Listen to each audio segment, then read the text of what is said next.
10वी-12वीचा निकाल लागल्यानंतर प्रत्येक घरात एकच प्रश्न विचारला जातो, आता पुढे काय? कुणाला इंजिनियर व्हायचं असतं तर कुणाला डॉक्टर. तर अनेक विद्यार्थ्यांना स्वतःलाच अजून ठाऊक नसतं की त्यांना नेमकं काय करायचं आहे. मार्क्स, पालकांच्या अपेक्षा, समाजाचा दबाव आणि सोशल मीडियावर दिसणारं झटपट यश, या सगळ्यात योग्य करिअरची निवड कशी करायची? याच अत्यंत महत्त्वाच्या विषयावर आज आपण सविस्तर चर्चा करणार आहोत. नमस्कार, मी विवेक इनामदार आणि तुम्ही पाहत आहात विवेक संवाद. आज आपल्यासोबत आहेत शिक्षण, प्रशासन, संशोधन, साहित्य, सामाजिक प्रबोधन आणि करिअर मार्गदर्शन या सर्व क्षेत्रांमध्ये प्रदीर्घ योगदान देणारं व्यक्तिमत्व. शिवाजी विद्यापीठ कोल्हापूर तसेच यशवंतराव चव्हाण महाराष्ट्र मुक्त विद्यापीठ नाशिक येथे कुलसचिव म्हणून उल्लेखनीय कामाचा अनुभव. थोड्या नव्हे तर तब्बल 11 म्हणजे जवळजवळ डझनभर पदव्यांचे जे धनी आहेत, संशोधक, लेखक, वक्ते आणि हजारो विद्यार्थ्यांचे मार्गदर्शक. सध्या प्रतिभा ग्रुप ऑफ इन्स्टिट्यूटमध्ये CAO म्हणून कार्यरत असलेले डॉक्टर राजेंद्र कांक्रिया सर. नमस्कार सर. नमस्कार. विवेक संवादमध्ये आपलं मनपूर्वक स्वागत. धन्यवाद. 10वी आणि 12वीचे निकाल आता लागलेले आहेत. मुलं आणि पालक या दोघांमध्ये सगळ्यात मोठा गोंधळ काय दिसून येतं? खरं म्हणजे 10वी आणि 12वीचे जेव्हा निकाल लागतात त्याच्यामध्ये जे काही विद्यार्थ्यांना त्यांची गुणवत्ता दिसून येते, कुणाला 40%, 50% तर कोणाला 90-95% असे गुण असतात. आणि त्यामुळे 40-50% पालक म्हणजे त्याचा विद्यार्थी आणि पालक आणि 90-95% विद्यार्थी आणि पालक हे तसे गोंधळलेल्या परिस्थितीत असतात. त्याचं मुख्य कारण म्हणजे कमी गुण मिळाल्यामुळे तो चिंतेत असतो आणि खूप जास्त गुण मिळाल्यामुळे एवढे पर्याय त्याच्यापुढे उपलब्ध असतात की आता नेमका कोणता पर्याय शोधायचा. आणि याच्यामुळे अत्यंत गोंधळलेली परिस्थिती निर्माण होते आणि या गोंधळलेल्या परिस्थितीत निर्णय कसे घ्यायचा हे खूप अवघड होऊन बसतं. जास्त गुण मिळाले तरी गोंधळ आहे आणि कमी मिळाले तरी चिंता आहे. म्हणजे पण आता हे गुण आणि त्या व्यक्तीची आवड, त्याच्या क्षमता आणि त्याचं व्यक्तिमत्व याच्यात कशाला महत्त्व दिलं पाहिजे? प्रत्यक्षात काय होतं, जेव्हा एखादं करिअर आपल्याला निवडायचं असतं त्या करिअरमध्ये एक फुटपट्टी निश्चितच गुणांची आहे, नाही असं नाही. परंतु अलीकडच्या या स्पर्धेच्या युगात त्या गुणांनाच खूप महत्त्व आल्यामुळे बाकीच्या ज्या फुटपट्ट्या लावायला पाहिजे त्या सगळ्या बाजूला ठेवल्या जातात. आणि मग गुण किती मिळाले, समजा 40-50 मिळाले असतील तर जा आर्ट्स फॅकल्टीकडे, त्याच्या पुढे थोडा 60-70वर गेला की जा कॉमर्सकडे, आणि आणखी त्याच्या पुढे गेला थोडा 80-90-95 तर जा सायन्सकडे. हे एक असं त्रैराशिक अनेकांनी मांडलेलं असतं आणि त्याच्यामुळे गोंधळ होतो. आणि मग अशा वेळी त्याची ती आवड किंवा नेमकं कुठल्या विषयामध्ये आपण रस घ्यायचा, नेमका कोणता विषय निवडायचा, कोणीकडे जायचं, कारण करिअर काही एका दिवसात बनत नाही, त्याला प्रदीर्घ काळ असतो. आणि तो सगळा काळ जोपर्यंत तुम्ही त्या करिअरचा आधी विचार करत नाही ते मात्र मग कधी कधी ज्याला आपण बुमरँग असं म्हणतो ते होऊ शकतं. तर ते साधारणतः करिअर निवडताना नेहमीमध्ये की 3 गोष्टी सुरुवातीला 3 प्रकारचं करिअर असतं असं आपण म्हणूया. एक असतं ज्याला इंग्रजीमध्ये फॅन्टॅस्टिक चॉईस म्हणतात, दुसरं असतं की टेंटेटिव्ह चॉईस, आणि तिसरं असतं ते रिअलिस्टिक चॉईस. असं त्याच्याकडे बघावं लागतं. आता फंटास्टिक चॉईस म्हणजे काय? फंटास्टिक म्हणजे काल्पनिक. आपल्या घरी एखादं कोणी नातेवाईक येतात, कोणी मित्र येतात आणि मुलं घरात 3, 4, 5, 6 वर्षाचे असतात. त्यांना प्रश्न, अरे तुला कोण बनायचं? मग त्यांनी कधी समजा नाचणारी माधुरी दीक्षित पाहिली असेल तर तो म्हणतो मला माधुरी दीक्षित बनायचं. कधी सचिन तेंडुलकर किंवा अगदी विराट कोहली पाहिलं असेल तो म्हणतो क्रिकेटर बनायचं. कधी एखादा इन्स्पेक्टर पाहिलेला असतो, चोर पोलीस खेळत असतात तसं, तर मग मला पोलीस बनायचं. असं ते याला आपण काल्पनिक करिअर किंवा काल्पनिक निवड असं आपण म्हणतो. त्याच्यानंतर काय होतं, जसं जसं तो पुढे जायला लागतो, 9वी 10वीमध्ये येतो, अगदी 10वी 12वी येतो, तेव्हा मग टेंटेटिव्ह चॉईस, कारण 10वीपर्यंत तुम्हाला स्वातंत्र्य नसतं तसं, पण 10वी नंतर मग तुम्हाला आर्ट्स, सायन्स, कॉमर्स, 11वी 12वी असं सुरू होतं. आणि मग आता तिथं थोडेसे कप्पे तयार होतात. मग आर्ट्सकडे जा, कॉमर्सकडे जा, सायन्सकडे जा, किंवा अलीकडे कॉमर्समध्ये व्यवस्थापन, वाणिज्य आणि व्यवस्थापन, मॅनेजमेंट असं आलेलं आहे. आता या सगळ्यांमध्ये होतं काय की त्याची गळचेपी होते, म्हणून ते काही रिअलिस्टिक चॉईस नसतो, तो टेंटेटिव्ह चॉईस असतो. मग तो कसा घेतला जातो तर आजूबाजूचा समाज, आपले मित्र, पालक सांगतील ते, अशा पद्धतीनं ती निवड होते. पण जेव्हा पुढे पुढे तो जातो मग त्याला ते कळायला लागतं की अरे आपल्याला हे चांगलं येत होतं पण आपण हे घेतलं नाही, नाही मी घेतलं ते खूप छान आहे आणि मी आता याच्यामध्ये पुढे जाईल, असं ते सुरू होतं. आणि मग ही निवड करताना मग रिअलिस्टिक चॉईसकडे मात्र यावं लागतं. बरं. डॉक्टर, इंजिनियर, सरकारी नोकरी ही एक सुरक्षित करिअर मानली हो जातात. हो. तर या मानसिकतेकडे तुम्ही कसं बघता? नाही, काय हे पूर्वी पारंपरिक ज्याला आपण म्हणतो ते असं चालत आलेलं आहे. सरकारी नोकरी, आपलं शांत, आपलं निवृत्त व्हा, निवृत्ती वेतन घ्या, पगार चांगला मिळतो, काम सरकारी काम 6 महिने थांब असं आपण म्हणतो, असा सगळा तो प्रकार आहे. म्हणून सरकारी नोकरी अनेकांना पसंत पडते. दुसरा राहिला भाग की बाकीच्या करिअरविषयी पूर्वी फार बोललं जायचं नाही. डॉक्टर आणि इंजिनियर हे दोनच चॉईसेस सर्वांच्या समोर होते. आणि हे चॉईसेस जरी असले तरी ज्याला आपण असं म्हणू शकू की मेंढराची मनोगती जी असते, एक मेंढक पुढे निघाले की सगळे त्याच्यामागे जातात, हा आपला अनुभव असतो. तशा पद्धतीने अगदी म्हणजे फार सांगायचं तर आमच्या काळात म्हणजे 80-90च्या दशकामध्ये सगळीकडे मेडिकल करिअरची क्रेज होती. त्यावेळेस इंजिनिअरिंग कोणाला माहीतच नव्हतं. म्हणजे अगदी माझंच उदाहरण द्यायला तर मला अतिशय गणितामध्ये 10वीला 200 पैकी 200 मार्क, त्याच्यानंतरच्या कॉलेजच्या पहिल्या वर्षाला 200 पैकी 197 मार्क, तरी पण कुणी असं सांगितलं नाही की इंजिनियर व्हा, मेडिकल व्हा, मेडिकल व्हा. आणि पुढे मग गणित सोडलं आणि मेडिकललाही त्यावेळेस 5-7च कॉलेजेस होती सरकारची, नंबर नाही लागू शकला. म्हणजे त्यावेळेस ते मार्गदर्शन होतच ना, ते क्रेज असते आणि त्याप्रमाणे माणूस त्याच्याकडे धावत सुटला जातो. तर ती क्रेज मेडिकल आणि इंजिनियर पूर्वी पण होती आणि आजही आहे, नाही असं नाही आहे. पण याच्यापेक्षा अनंत करिअर्स आहेत याची खरं तर माहितीच नाही. आणि ती जर माहिती आपण व्यवस्थितपणे घेतली तर निश्चितपणे चांगलं करिअर आपल्याला घडवता येऊ शकतं. आता प्रत्येक काळ असतो. आता मध्ये IT चं हे होतं, आता AI चा जमाना आला आहे. AI आहे, डिजिटल मार्केटिंग आहे, कंटेंट जे डेव्हलपमेंट क्रिएशन आहे किंवा गेमिंग आहे. हो, ही नवीन करिअरची संधी आता उपलब्ध होत आहेत. याच्यामध्ये कितपत संधी वाटते तुम्हाला भविष्य? निश्चितच या नवीन करिअरमध्ये खूप चांगली संधी आहे, नाही असं नाही आहे. अगदी जेव्हा 1991-92 पासून जेव्हा हे आपल्याकडे संगणक युग आलं, खूप उशिरा आलं त्या मानाने, परंतु नाव घ्यायला हरकत नाही, राजीव गांधी यांच्या प्रयत्नामुळे आपल्याकडे संगणक युग खूप चांगलं आलं. आणि विशेष म्हणजे मी असं म्हणेन की भारतीयांना बुद्धिमत्तेचं वरदान निश्चित आहे आणि आपल्या भारतीयांच्या कौशल्यावर अनेक देश आज चालतात. हे निश्चितच वाखाणण्यासारखं आहे. या करिअरमध्ये संधी खूप आहेत, पण ही संधी शोधताना आपल्याला नेमकी त्याची आवड आहे की नाही हे बघितलं जात नाही. ही बघायला पाहिजे. म्हणजे होतं काय की समजा तुम्हाला एखादे प्रोग्रॅमिंग करायचं आहे आणि तुमचं गणित त्या प्रमाणात चांगलं नसेल तर ते जमू शकत नाही, हे पालकांना पटत नाही, विद्यार्थ्यांना पण पटत नाही, अशी परिस्थिती आहे. किंवा तुम्हाला आता समजा ॲनिमेशनचा कोर्स करायचा आहे, तर ॲनिमेशन करणाऱ्या विद्यार्थ्यांनी किंवा पालकांनी त्याला प्रथमतः ड्रॉइंगच्या संदर्भात एलिमेंटरी परीक्षा वगैरे देणं, ही त्याची आवड आहे का, तो त्याच्याकडे कललेला आहे का, हे थोडंसं जर पाहिलं तर मग ते योग्य करिअर निवडता येऊ शकतं. केवळ बाजारात त्याला किंमत आहे म्हणून तिकडे जायचं हे धोरण तितकंसं बरोबर नाही.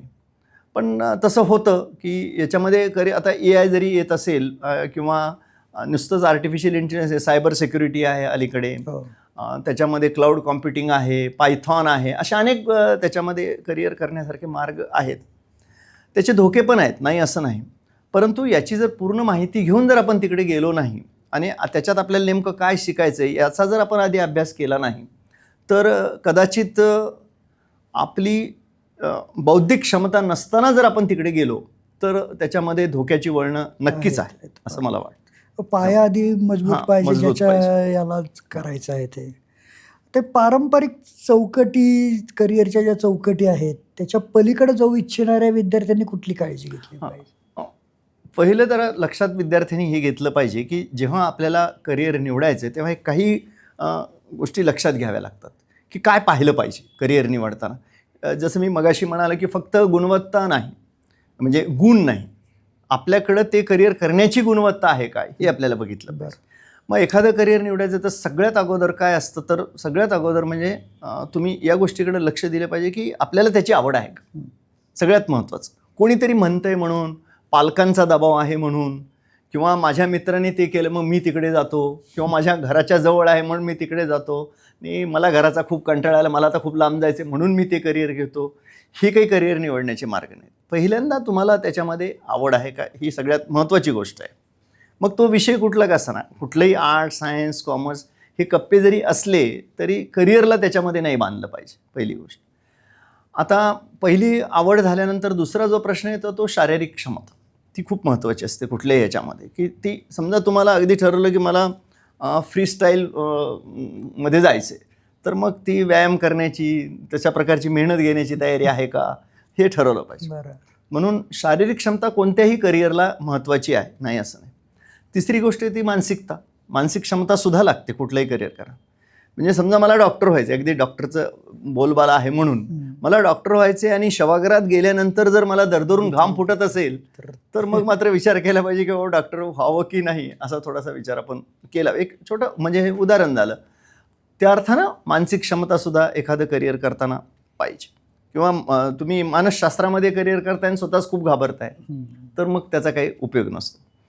तिसरा जो भाग म्हणजे हे 3 नंतर चौथा मुद्दा जो येतो अतिशय महत्त्वाचा असतो, तो की आपल्याला त्याच्यामध्ये नवनिर्मिती काही करायची का एखादं करिअर करताना, हे आपण अगोदर ठरवलं पाहिजे.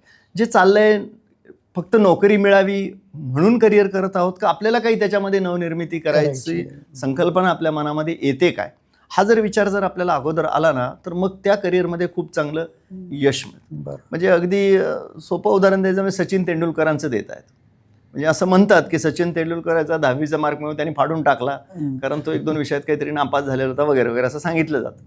आणि ते जर समजा खरं असेल असं आपण 2 मिनिटं गृहीत धरलं तरी पण त्याचे जे सर त्याला शिकवत होते ते म्हणाले, रे असं नाही, तो 14व्या वर्षापासून 13व्या वर्षापासून क्रिकेट खेळत होता, पण तुला त्याच्याबरोबर शिक्षणाची आवश्यकता आहे. आणि मला असंही वाटतं की सचिन ह्या खेळामध्ये जो काही पुढे आला, जागतिक कीर्ती त्यांनी जे काही मिळवली, तो जर अधिक जास्त शिकलेला असता तर त्याला अधिक चांगलं त्याच्यामध्ये त्याचे जे काही बारकावे असतात ते अधिक जास्त चांगले समजले असते असं आज मलाही वाटतं. भलं 30,000 धावाचं रेकॉर्ड त्याच्या नावावर असेल, परंतु तो डिटर्मिन होता. ज्याला आपण डिटर्मिनेशन, डिवोशन आणि इनोव्हेशन असं म्हणतो, त्या गोष्टी मात्र सचिननं अतिशय चांगल्या केल्या आणि त्याच्यामध्ये खूप चांगला तो पुढे गेला. तर ह्या एक 3-4 गोष्टी जर आपल्या करिअर निवडताना जर आपण लक्षात घेतल्या तर मग चांगलं त्याला तुम्ही म्हणा की परफेक्ट करिअर त्याला निवडता येऊ शकतं या अर्थाने. असं छान. विद्यार्थ्यांच्या करिअर निवडीमध्ये पालकांची काय भूमिका असावी? हां, पालकांची भूमिका ही 3-4 प्रकारची असते, एकाच प्रकारची नसते. एक तर त्याची मार्गदर्शकाची भूमिका असली पाहिजे. पालकांनी दबाव आणून कुठलंही करिअर त्याच्यावर लादलं नाही पाहिजे, हे सगळ्यात महत्त्वाचं आहे. दुसरी गोष्ट पालकांच्या बाबतीत अशी असते की आपली आर्थिक परिस्थिती काय हे निश्चितपणे समजून घेतलं पाहिजे. आता अलीकडे आर्थिक परिस्थिती समजा फार चांगली नसेल तरी शिक्षणासाठी खूप चांगलं कर्ज मिळतं आणि कमी व्याजामध्ये मिळतं. केंद्र सरकारच्या, राज्य सरकारच्या खूप योजना आहेत त्या बाबतीतल्या, आणि त्या योजनांची संपूर्ण माहिती किमान पालकांनी 10वी-12वीच्या मुलांसाठी करून घेतली पाहिजे. म्हणजे ही दुसरी जबाबदारी आहे की आपण आर्थिक किती कर्ज काढू शकतो, किती खर्च करू शकतो. नाही तर समजा तुम्ही आता म्हणले MBBSला ॲडमिशन घ्यायचं आणि एखाद्या खाजगी विद्यापीठामध्ये किंवा महाविद्यालयात जर प्रवेश घ्यायचं झालं तर ती लाखोंच्या वर, म्हणजे मी तर म्हणेल 20-30 लाखाच्या पुढेच तुमचं MBBS होऊ शकतं. म्हणजे खूप कठीण गोष्ट आहे. मग आपण तेवढं करणार आहोत का, ही गोष्ट आपण लक्षात. त्याचा अर्थ त्यांनी करू नये असा होत नाही, पण तेवढी आपली आर्थिक परिस्थिती होऊ शकते का हे मात्र पालकांनी अगोदर तपासून पाहिलं पाहिजे. आणि चौथी गोष्ट जी असते की आपला पाल्य हा होमसिक आहे का, किंवा तो खूप दूर शिकायला गेला तर तो तिथनं सेटल होणार नाही. थोडंसं जर त्याचं निरीक्षण आपण केलं तर आपल्या पालकांना हे लक्षात येऊ शकतं. कारण हे खूप गरजेचं असतं. कारण तो एखाद्या खूप मोठ्या अभ्यासक्रमाला प्रवेश घेईल, दूर जावं लागेल आणि समजा तो होमसिक झाला आणि परत घरी आला तर खूप मोठं नुकसान होतं. तर त्या दृष्टिकोनातून पालकांना जर ही सगळी आधी माहिती घेतली तर त्याचा निश्चितपणे फायदा विद्यार्थ्यांसाठी होतो. तर बऱ्याच वेळा पालक त्यांची स्वप्न, त्यांची जी अपूर्ण राहिलेली स्वप्न आहेत ती आपल्या मुलांवर लादतात. हां, असं याचा त्यांच्या भविष्यावर आणि करिअरवर परिणाम कशा पद्धतीने होतो? त्याच्यात दोन भाग आहेत विशेषतः. स्वप्न लादणं चुकीचे असं मी म्हणत नाही, परंतु त्याची काय क्षमता आहे, शैक्षणिक पात्रता त्याच्यासाठी काय लागते, त्याची आवड आणि निवड काय आहे, हे लक्षात न घेता जर ते करिअर लादलं तर मग ते चुकीचं होऊ शकतं. पण दुसरी एक गोष्ट असते, अनेक पालक पारंपरिक व्यवसाय करत असतात, नोकरी करत असतात, आणि आता समजा मिलिटरीमध्ये लोक आहेत बाबा, आणि त्याच्या वडिलांनी तो सगळा अभ्यास केला, त्याला असं वाटतं की माझ्या मुलांना सुद्धा याच्यामध्ये यावं, कारण सगळी माहिती असते त्याच्यामध्ये आणि आजूबाजूचे जे अनुभव असतात ते मुलांचे ते असतात, त्याचा निश्चित फायदा होतो. किंवा डॉक्टर असतो, त्यांनी अनेक वर्ष डॉक्टरकी केलेली असते आणि मग त्याला असं वाटतं की माझ्या पाल्याने पुढे मुलांनी, माझ्या मुलीनं हे सांभाळावं, कंटिन्यू करा, आणि त्याची ती सगळी आवड निवड असेल, क्षमता असेल, तर तसा विचार करायला काही हरकत नाही असं माझं मत. म्हणजे अगदी एखादा साधा माणूस असतो, किराणा दुकान चालवतो, आणि किराणा दुकान त्या वडिलाला असं कुणाला वाटणार नाही की माझ्या मुलाने किराणा दुकान चालव, पण चांगल्या पद्धतीचं किराणा दुकान, अगदी मॉल टाईप म्हणा, नेक्स्ट लेवलला त्याच्या पुढच्या लेवल्स लक्षात घेऊन सुद्धा चांगलं चालवता येऊ शकतं, नाही असं नाही. शेवटी करिअर कशासाठी करतो हे खूप महत्त्वाचं आहे, कारण पालकांची इच्छा लादण्यापेक्षा ती समजून देणं, पाठीवरून हात फिरून सांगणं की हेच पुढे करणं कसं योग्य आहे आणि चांगलं आहे. कुणी म्हणेल त्याला आयत्या पिठ्यावर रेघोट्या ओढणं, असं म्हणेल, नाही असं नाही. जसं आपण म्हणतो अंबानीचा मुलगा अंबानीच होणार, किंवा असं आपण म्हणतो, गवयाचं पोर सुरामध्येच रडतं, असं ते म्हटलं जातं. परंतु ते तुम्ही न लादता जर करत असाल तर ती खूप चांगली गोष्ट आहे. मुलाची आवड, क्षमता हे सगळं लक्षात घेऊन जर तुम्ही केलं तर निश्चित चांगले, त्याच्यात वाईट आहे असं काही नाही. पण जर एखादी गोष्ट लादून तुम्ही करून घेत असाल तर ती होत नाही. कारण माझ्या अनुभवातलं एक आहे विद्यार्थी की त्याला नव्हतं इंजिनिअरिंग करायचं, पण आता खूप इच्छा होती त्याच्या आईची की त्यांनी इंजिनिअर करावं, सिंगल पॅरेंट, आणि इंजिनिअरिंग करावं अशी इच्छा असल्यामुळे इंजिनिअरिंगला प्रवेश घेतला. मग आता काय करणार, मिळालाही प्रवेश, आणि अलीकडे मिळतो पण इंजिनिअरिंगला प्रवेश, थोडा पैसा खर्च केला तर मिळू शकतो. आणि प्रवेश घेतल्यानंतर पहिल्या वर्षी 4 विषय राहिले, मग आता दुसऱ्या वर्षाला मिळाला, ATKT नियम असल्यामुळे तो मिळाला त्याला दुसऱ्या वर्षाला प्रवेश. परंतु दुसऱ्या वर्षाला प्रवेश मिळाल्यानंतर पुन्हा त्याचे पण विषय राहिले, पहिल्या वर्षाचे निघेना, आणि मग लक्षात आलं की नाही आहे त्याचा इंटरेस्ट त्याच्यात, आणि मग त्याने ते सोडावं लागलं म्हणजे त्याला, आणि पुढं साधं BA केलं त्याने, मुक्त विद्यापीठातनं BA केलं, नंतर MBA केलं असंच बाहेरून. आणि मी आता नाव घेत नाही, परंतु आज तो करोडो रुपयाचा मालक आहे. म्हणजे करिअर करता येऊ शकतं, पण ते तुम्ही लादलं तर ते होत नाही. न लादता त्याला करू दिलं तर ते निश्चितपणे चांगलं. त्यांनी ते स्वतः स्वीकारलं तर त्यांनी स्वीकारलं तर चांगलं, पण त्याची इच्छा नसताना लादलं गेलं, ठीक आहे मला आता काय म्हणते आई तर करूया, कारण शेवटी सिंगल पॅरेंट असल्यानंतर न ऐकणं सुद्धा बरं नाही वाटतं, त्या वयात ते पण कळत नाही. पण पुढे चालून त्यांनी मग अशा अनेक मुलांना शिकवलं आणि करिअर गायडन्स केलं की तो आज कोट्याधीश आहे असं मी म्हणेन. तर अशी काही खूप उदाहरणं समाजामध्ये आहेत की अशी पण काही उदाहरणं आहेत की एक करिअर छान केलं पण पुढे ते करायची इच्छा नाही राहिली. अगदी जवळचं उदाहरण द्यायचं डॉक्टर श्रीराम लागू, जे स्वतः MBBS डॉक्टर होते. परदेशामध्ये त्यांनी त्यांची प्रॅक्टिस पण सुरू केली, पण त्यांना ते नाही राहवलं की नाही आपल्याला हे जमत नाही, म्हणजे आपली इच्छाच नाही हे करायची. आणि मग ते परत भारतामध्ये आले आणि आपल्याला माहिती उत्कृष्ट अभिनेता म्हणून सिनेसृष्टी किंवा नाट्यक्षेत्र याच्यामध्ये त्यांनी त्यांचं काम केलं. म्हणजे शेवटी करिअर कशाला म्हणायचं आणि ते कुठे कसं वळण घेईल हे नाही फारसं आज ठरवता येत. आता हे aptitude test, career counselling, psychometric test याचा करिअर निवडताना कसा उपयोग होतो? ह्या तशा पूर्वीपासून आहेत. या म्हणजे करिअर काउन्सिलिंगसाठी ज्याला मी असं म्हणेन की साधारणतः 2000च्या आसपास या अशा प्रकारच्या काउन्सिलर्सच्या मार्गदर्शन करण्याच्या टेस्ट सुरू झाल्या. पण त्या ज्या पद्धतीने सुरू झाले त्यावेळेसची पद्धत खूप चांगली होती.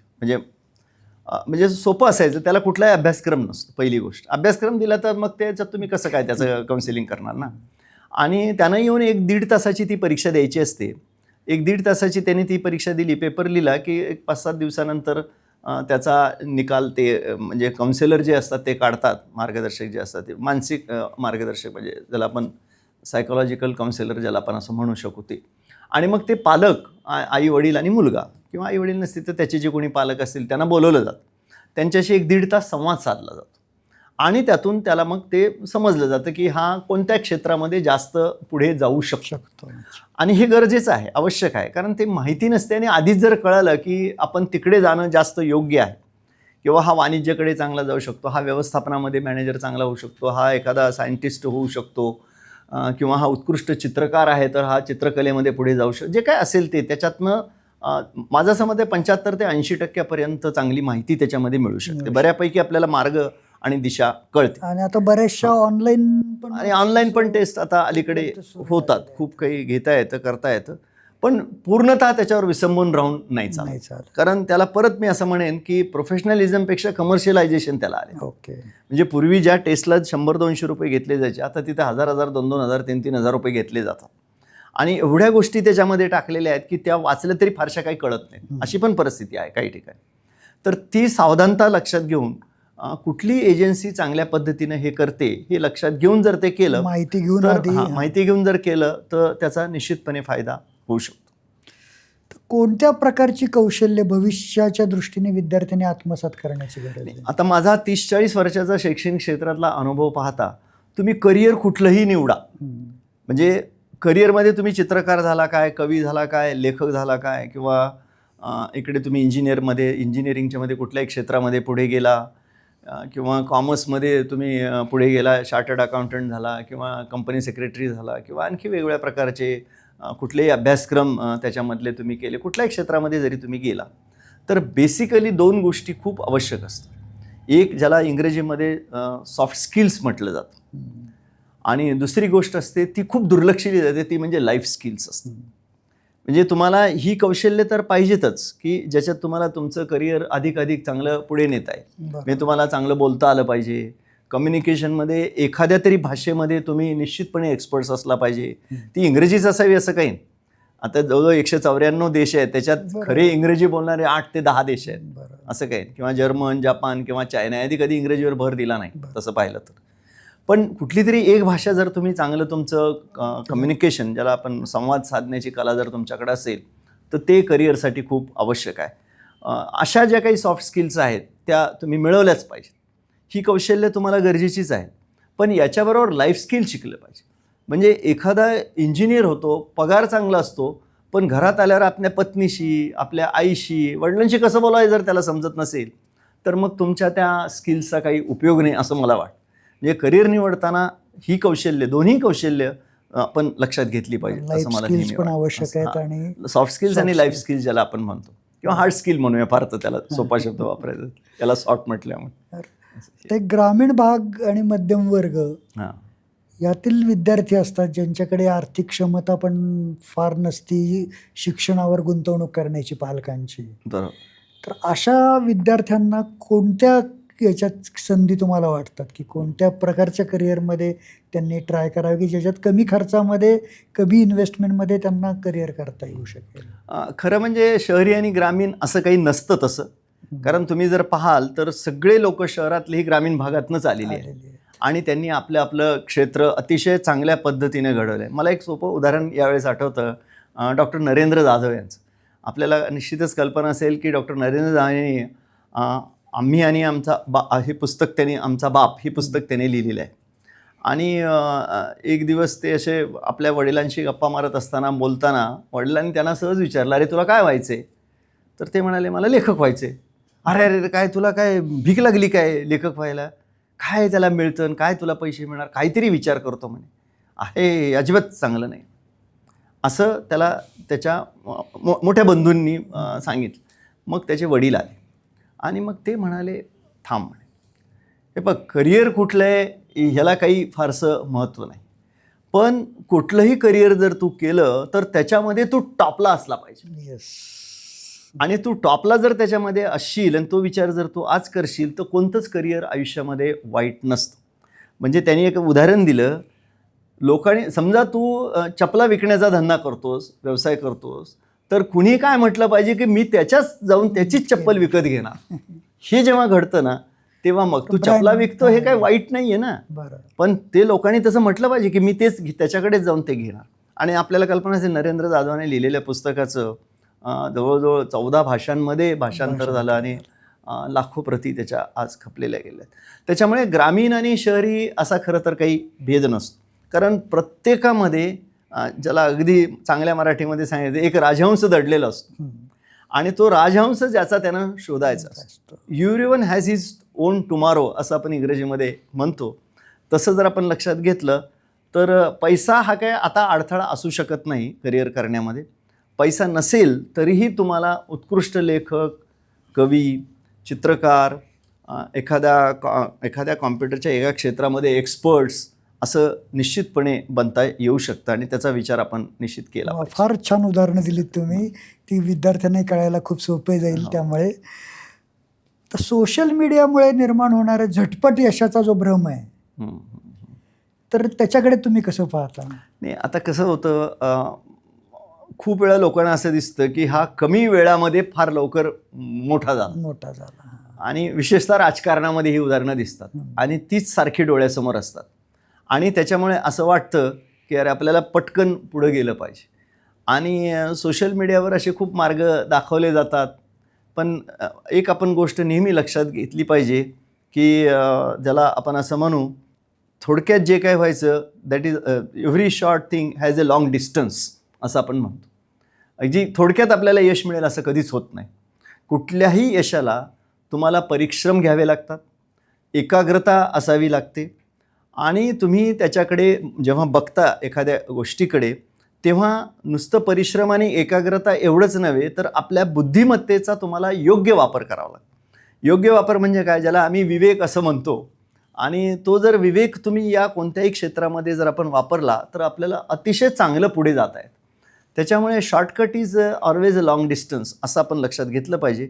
कुठलाही यशाचा मार्ग हा अडथळ्यांच्या शर्यतीशिवाय नसतोच. हे जर आपण लक्षात घेतलं तर सोशल मीडियावर जे काही आज प्रसारित केलं जातं किंवा जात असेल ते तितकंसं खरं नाही असं मला नेहमी वाटतं. परीक्षांसाठी विद्यार्थी खूप मेहनत घेतात, प्रत्येकाची अपेक्षा असते की आपल्याला एवढे मार्क मिळावेत. प्रत्येकजण अंदाज बांधतो की आपण इथपर्यंत पोचू, पण प्रत्यक्षात जेव्हा निकाल लागतो तेव्हा काहीतरी वेगळेच निकाल समोर असतो. हो. त्याच्यामुळे अनेक विद्यार्थी नैराश्यात जातात. तर अशा विद्यार्थ्यांना तुम्ही काय सांगाल? नाही, मी अगदी आपल्या सुरुवातीला पण असं म्हणालो की गुण ही एक फुटपट्टी आहे. त्याच्यामुळे त्या गुणांकडं फारसं बघू नये. एक छान पुस्तक आहे नापास मुलांची शाळा म्हणून. ते जर तुम्ही वाचलं तर याच्यावरून तुमच्या असं लक्षात येईल, अगदी महात्मा गांधीसुद्धा 6वीच्या वेळेस परीक्षेमध्ये नापास झाले होते आणि आज ते जागतिक कीर्तीचे म्हणजे त्यांनी जे काही मेहनत घेतली किंवा जे काही कष्ट घेतले, परिश्रम घेतले किंवा एक विचार जनतेसमोर मांडला. अगदी कुणाचंही उदाहरण घ्या किंवा तुम्ही यांचं उदाहरण घ्या, आपले सुशीलकुमार शिंदे मुख्यमंत्री होते, ते तर एखाद्या न्यायालयापुढे शिपाई म्हणून सुरुवातीला उपस्थित होते. पण त्याचा अर्थ आपण गुणांना फार महत्त्व देतो असं होतं कामा नये. पण अलीकडे झालं काय की पोत्यानं गुण मिळतात, ज्याला मराठीत पोत्यानं गुण मिळतात, भरभरून गुण मिळतात असं आपण म्हणूया. त्याला कारण इंटरनल मार्क्स आहे, अंतर्गत गुण. खरं तर ते त्याचं कौशल्य मोजण्यासाठी असतात, पण ते कौशल्य न मोजताच भरभरून अंतर्गत गुण दिले जातात. प्रथमतः मला असं वाटतं की या गुणांकडे जर चांगल्या अर्थाने बघायचं असेल तर ती प्रथा बंद केली पाहिजे आणि संपूर्ण परीक्षा ही बहिस्थ गुणांचीच असली पाहिजे.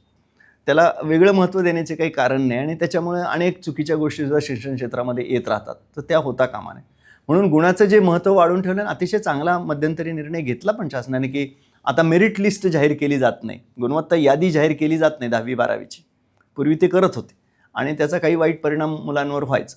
म्हणून मुलांना मला असं सांगणं आहे की ज्यांना कमी गुण मिळाले त्यांच्यासाठी सुद्धा खूप चांगली करिअर्स आहेत.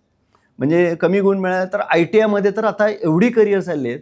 महाराष्ट्रामध्ये आज ITIच्या 1.5 लाख जागा आहेत संपूर्ण महाराष्ट्रात आणि त्याच्यात सरकारी जागा जवळजवळ 1 लाख आहेत. कमी पैशामध्ये तुम्हाला अतिशय 1-2 वर्षाचं करिअर करता येतं. म्हणून नापास झाला आहे किंवा कमी गुण मिळालेत म्हणून आपल्याला कुठलंच करिअर उपलब्ध नाही असा विचार न करता त्यांच्यासाठी काय काय उपलब्ध आहे त्याचा जर शोध तुम्ही घेतला, माहिती भरपूर मिळते. फक्त every information has to be converted in to knowledge and the knowledge has to be encashed असा त्याचा अर्थ असतो. तर त्या दृष्टीनं जर या मुलांनी निराश न होता, अगदी वेगळा आत्महत्या करण्याचा विचार न करता, मी जसं म्हणालो की माझ्यामध्ये सुद्धा एक राजहंस दडलेला आहे याचा शोध घेऊन त्याच्यामध्ये जरी तुम्ही पुढे केला तर अतिशय उत्कृष्ट करिअर तुम्हाला करता येतं. मी त्याचं एक सोपं उदाहरण तुम्हाला देईन. एक कांबळे नावाचे ग्रस्त, मला वाटतं बहुतेक ते लातूरचे आहेत, आणि ते असं त्याने एक सहज बघितलं, खूप अशा अभ्यासात ते खूप हुशार वगैरे काही नाही, मला वाटतं 10वीला पण ते नापास झालेले होते. आणि मग त्यांनी काय करावं आणि त्यांनी असं सहज असा प्रवास करत असताना सोसायट्यांमध्ये कचऱ्याच्या बादल्या पाहिल्या, अशा ठेवलेल्या, कुठे पडल्यात, आडव्या पडल्यात, कचरा बाहेर साड. आणि त्यांनी मग काय विचार केला की चला आपण हे सगळं गोळा करू. आणि मग त्यांनी ती सगळी यंत्रणा उभी केली. आपल्यासारखेच असे काही लोक त्याच्यामध्ये घेतले आणि कचरा उचलण्याचा व्यवसाय केला. आणि त्याच्यामध्ये आज ते टॉपला गेले. अगदी तुम्हाला पिंपरी चिंचवड बीजी गायकवाडांचं बीबीजीचं उदाहरण आपल्या डोळ्यासमोर आहे. आणि या सगळ्या भारताची स्वच्छता ते करतात असं मी म्हणेन. म्हणजे हाऊसकीपिंग आणि याच्यामध्ये अतिशय ते पुढं त्यांनी करिअर केलं. त्याच्यामुळे आपण हा विचार करता कामा नये की अमुक एक काम हलकं आहे, भारी आहे, कमी प्रतीचं आहे, जास्त प्रतीचं आहे, असा विचार न करता सगळं, ज्याला आपण असं म्हणून जात धर्म हे सगळं बाजूला ठेवून आपल्याला करिअर कशासाठी करायचं आहे हे आपण लक्षात घेतलं पाहिजे. तर मग असा प्रश्न जे मुलांना कमी गुण मिळाले आहेत त्यांनी निराश होता कामा नये असं मला वाटतं. मार्क्सपेक्षा स्किल्स महत्त्वाची, या विधानाशी तुम्ही कितपत सहमत आहात? नाही, अगदी मी तर मार्क्स महत्त्वाचं आहेच, पण त्याच्यापेक्षाही बाकीची जे काही त्याच्या अनुषंगाने जे काही स्किल्स असतात, कौशल्य असतात, ती आत्मसात करणं खूपच गरजेचं आहे. कारण ती कौशल्य नसतील तर मग तुमच्या गुणांना कितीही गुण येवो त्याचा काय उपयोग होत नाही. आपण पाहतो की अगदी 90-95% मार्क्स मिळाले, चांगल्या IITला प्रवेश मिळालेला आहे समजा, किंवा अगदी IIM सारख्या संस्थेमध्ये प्रवेश घेतला आहे, पण ते यशस्वी झालेलेच आहेत असं नाही आहे. आणि कमी गुण असताना सुद्धा त्याच्याकडे विविध प्रकारची कौशल्य असल्यामुळे अतिशय चांगल्या करिअरनं ते पुढं गेलेली आहेत. ही आपल्या दोन्ही प्रकारची उदाहरणं असतात. त्याच्यामुळे अमुक एकाच गोष्टीला महत्त्व देऊ नये, नुसत्या गुणांनाच महत्त्व देऊ नये, आपल्याकडे उपजत असलेल्या गुणांनासुद्धा महत्त्व द्यावं. आणि शिक्षणाचा उद्देश हेच आहे की जे काही सुप्त आहे विद्यार्थ्यामध्ये त्याला संधी मिळवून देणं, हे शिक्षणानं काम करायचं असतं. आणि ही संधी जर त्याला मिळत गेली आणि त्याच्या लक्षात आलं की आपल्याकडे हे गुण आहेत, तर आपल्याला निश्चितपणे पुढं जातं. मी माझ्या एका विद्यार्थ्याचं तुम्हाला उदाहरण देईन की जो त्या कॉलेजमध्ये शिकत असताना मी अनेक वेळा पाहायचं की तो असा कट्ट्यावर बसलेला आहे, मित्रांशी गप्पा मारतोय, पण मला कधी ऐकताना त्याचा आवाज खूप भारदस्त वाटला. आणि मी त्याला म्हणाले, तू एक काम कर ना, इथे अमुक एका कॉलेजमध्ये स्पर्धा भरते, तू त्या स्पर्धेत भाग घे, काही नाही आहे, तुला एक विषय दिला जाईल, त्या विषयावर तू 10 मिनटं विचार करायचा आणि तुमचा एक ग्रुप चांगलाच आहे 5-7 जणांचा, सादरीकरण करायचं. आणि मग त्या कॉलेजमध्ये जाऊन त्यांनी ते प्रसंग नाट्यदर्शन स्पर्धा असं होतं, मग तो एक प्रसंग दिला, त्याच्यावर त्याने ते सादरीकरण केलं आणि त्याला पहिलं बक्षीस मिळालं. आणि नंतर मग माझ्या लक्षात आलं, अरे हा पुढे जाऊ शकतो. मग पुरुषोत्तम करंडक, फिरोदया करंडक याच्यात तो भाग घेऊन तो विद्यार्थी आज राष्ट्रीय पुरस्कार विजेता उपेंद्र लिमये, मला सांगायला सुद्धा खूप आनंद होईल की बाबा चला, मी त्याला निदान अगदी सिंहाचा खारीचा वाटा मी उचलू शकलो त्याच्या करिअरमध्ये. अशी खूप चांगली उदाहरणं आहेत. आता स्किल्सवरून मला एक आठवतं की MIDC जेव्हा गावाजवळ तयार होती, तिथे मोठमोठ्या कंपन्या येतात, तिथं कंपन्यांमध्ये स्थानिक लोकांना रोजगार द्यायची जेव्हा संधी प्राप्त होती, तेव्हा पहिला प्रश्न येतो स्किल्स. बरोबर आहे. आणि स्किल्स नसल्यामुळे फार तर सुरक्षा रक्षक किंवा माळीकाम, या 2 कामांनाच तिथं संधी मिळू शकते. तेच जर त्यांनी स्किल्स आत्मसात केली तर त्यांना अधिक चांगल्या पदांवर किंवा चांगल्या पगाराच्या नोकऱ्या सुद्धा. अतिशय चांगलं तुमचं म्हणजे निरीक्षण खूप चांगलं आहे खूप ठिकाणी. आणि लोक मग वाद सुद्धा घालतात की स्थानिक लोकांना घेत नाही आणि बाहेरच्या लोकांना घेतात, तो वाद सुद्धा सुरू होतो. आणि त्याच्यामुळे मग त्या MIDCचं नुकसान पण होतं काही. म्हणजे आज अनेक पत्रकारितेमध्ये सुद्धा अनेक वृत्तपत्र माध्यमांना सुद्धा चांगल्या पत्रकारांची गरज आहे. हो, पण ती मिळत नाही, ही वस्तुस्थिती आहे. शोध पत्रकारिता खूप गरजेची असते आणि ती कमतरता होते.